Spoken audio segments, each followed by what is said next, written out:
water going past one of the local boys here. Look over here. That's the docks for the local ferries. Totally underwater. They're normally about 5 feet above the water to be level with the side of the boats.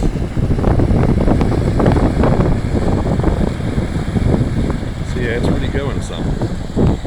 And our little home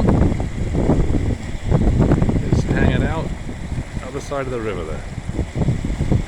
So hopefully it's not going to get much worse before it gets better. The forecast is more rain, as you can see. So let's see how it goes.